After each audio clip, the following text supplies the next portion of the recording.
Hello everybody, my name is Mark and I decided to do a video a little bit different track here. Still money, still wealth, and I guess maybe down the road investing as well, but I'm not talking about stocks in specific, but this one I'm just talking about money in general and how to build wealth for yourself. And I've got it broken down into three things here, and I'm just going to use this pyramid as my visual illustration. So without further ado, let's get started and let's jump into this. So the first principle or the first pillar is to pay yourself first. And when I say pay yourself first, I specifically mean to open a Roth IRA account and put in the maximum contribution of $5,500. And I have a very good reason why a Roth IRA instead of a traditional IRA. Traditional IRA is tax deferred IRA. That means you will have to pay taxes whenever you choose to withdraw your money. Roth IRA is completely tax-free. You never have to pay taxes. And when you turn 70 years old, you have a traditional IRA, you will run into what is known as the RMD, the required minimum distribution. That means that you have to withdraw money from your from your traditional IRA when you turn 70. If you don't, the IRS will come after you. So Roth IRA, you avoid all that nonsense and you can live off your money tax-free for the rest of your life. So get a Roth IRA, put in the maximum contribution of $5,500 per year. If you're over 50, it's $6,500, which is even better. But put in at least the $5,500 if you're 50 years old or under. And what that means is you are going to save a minimum of $500 a month. I don't care what job you have, how much money you make or don't make, you save that $500 a month no matter what. Reason, because $500 times 12 months will be $6,000. That will cover your maximum contribution of $5,500, and you'll have an extra $500 to boot to do what you want with. Okay, so four very good reasons why you want to save money, pay yourself first. Number one, you earned it.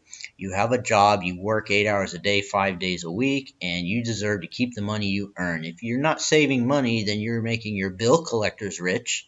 You're making your landlord rich, or your car company or your financing company rich, or your mortgage company, but you're not getting rich because you're giving it all to them.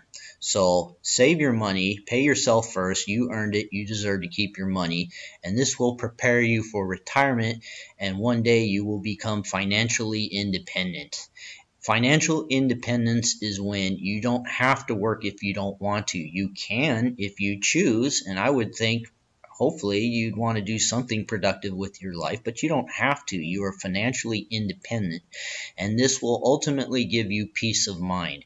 Peace of mind, in my opinion, is what it's all about. And believe me, it is way easier to have peace of mind when you have money in the bank versus when you're flat broke all the time. So that's what it's all about, peace of mind. It's not about the money, it's about the peace of mind. So pay yourself first. Now, problem. Okay, most people do it the other way around. They pay their bills first and then they save money later. So they are living their life in backwards mode and their life is upside down. Okay, the problem with paying their bills first is they have no money left to save because they're paying their bills. And if they get a better job or a pay raise, well, guess what? They have more money for their bills. And so they continue to make their bill collectors rich. But they're always paying their bills first, and they're always paying their rent and their car payment and everything else, and they're never saving any money because that's the way they think. That's their mindset. So I say pay yourself first and then pay your bills, okay? And this is your solid foundation. This is the first pillar of building wealth. Pay yourself first and then pay your bills. So when you pay your bills, this is the second pillar. You pay your bills on time, all your bills on time. So that way you have good credit and you can get a credit card and you don't have to deal with late fees because you will get penalized with late fees, your car company or whatever, okay? And then number two, when you pay your bills, use your credit card. And I have a very darn good reason why you want a credit card. And the biggie is that it keeps track of your money, okay? This is an example of my credit card. I made a screenshot copy of it, and if you're really interested what I spend my money on a month-to-month basis, you can pause the video and look through these couple of slides. But notice how my credit card company has here listed every single thing, dollar by dollar, what I spend my money on. Costco gas, Domino's pizza, 76 gas, Don Jose. I guess I like to eat out a lot, don't I? I went to Rite Aid for something, 7-Eleven, The Hat, that's a restaurant, Pop and Juice.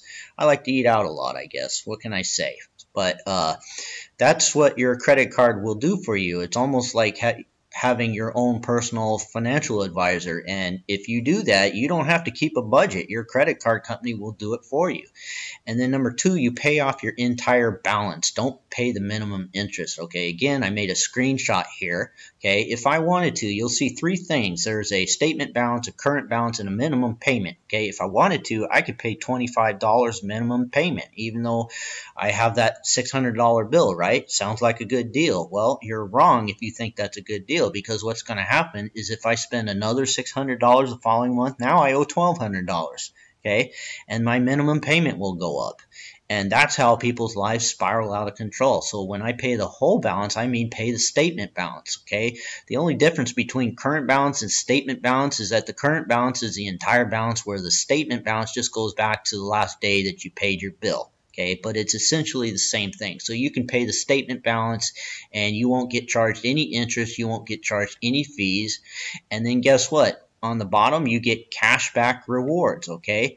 And here I have highlighted, you can see in the upper right-hand corner, 5% cash back. I actually make money off of these guys. These guys, I'm probably their worst client. The credit card companies probably dislike me or not, but my creditors like me because I pay all my bills, I pay them on time.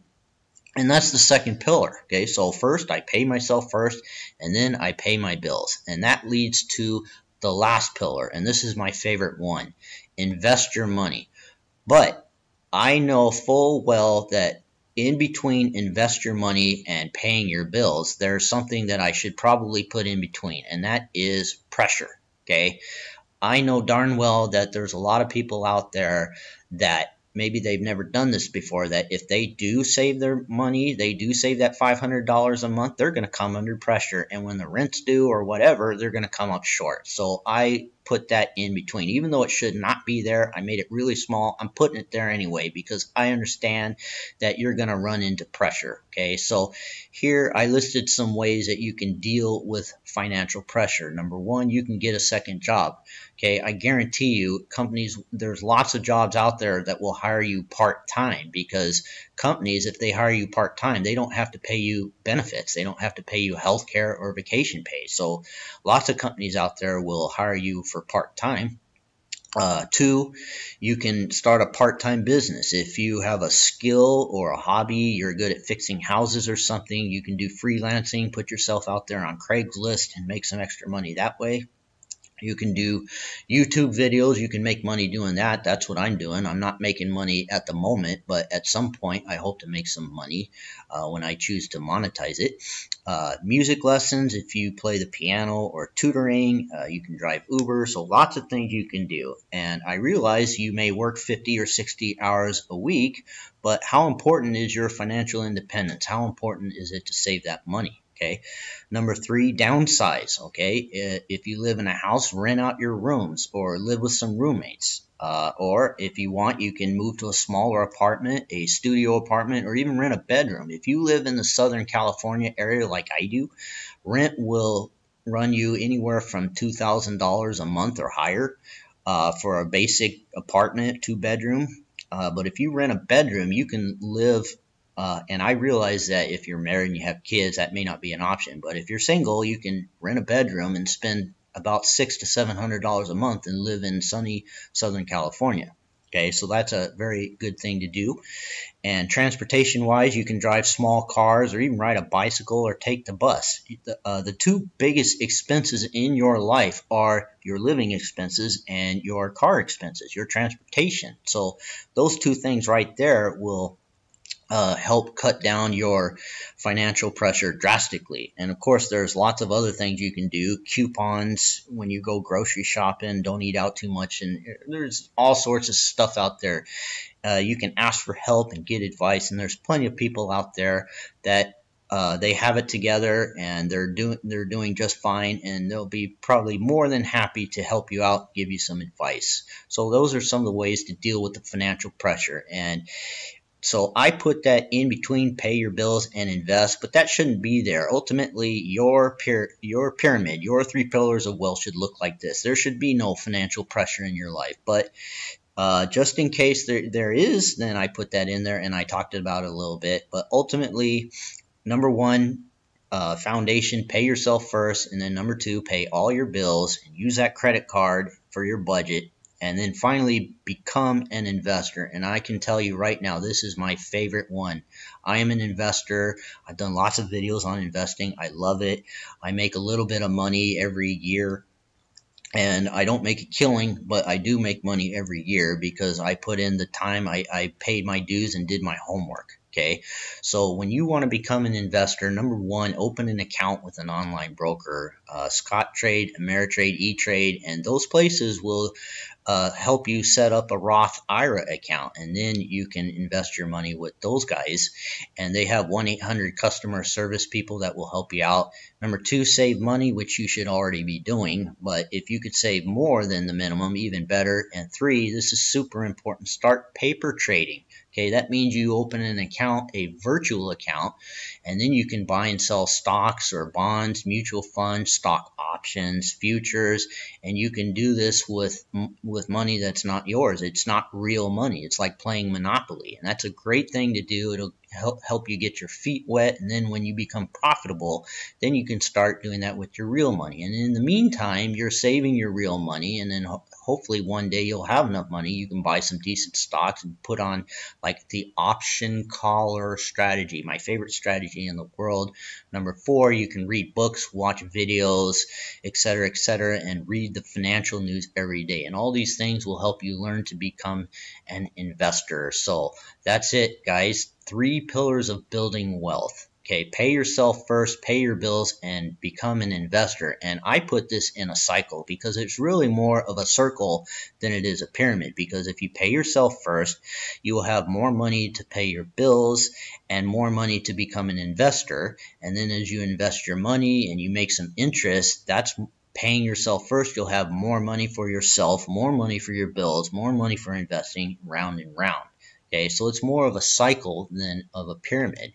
And this here is a very cool picture of a river made out of gold. It's actually a optical illusion. The photographer took a picture of this. This is somewhere in Washington, and it's the sunlight or the sunset. I think it's an awesome picture, river of gold. But anyways, that's it for this video. Those are my rules, 3 pillars of building wealth. It is worth it. It is worth it to live this way of life, and it is worth it for you to have peace of mind. So thank you for watching. I hope you enjoyed this video, and I will see you in another video.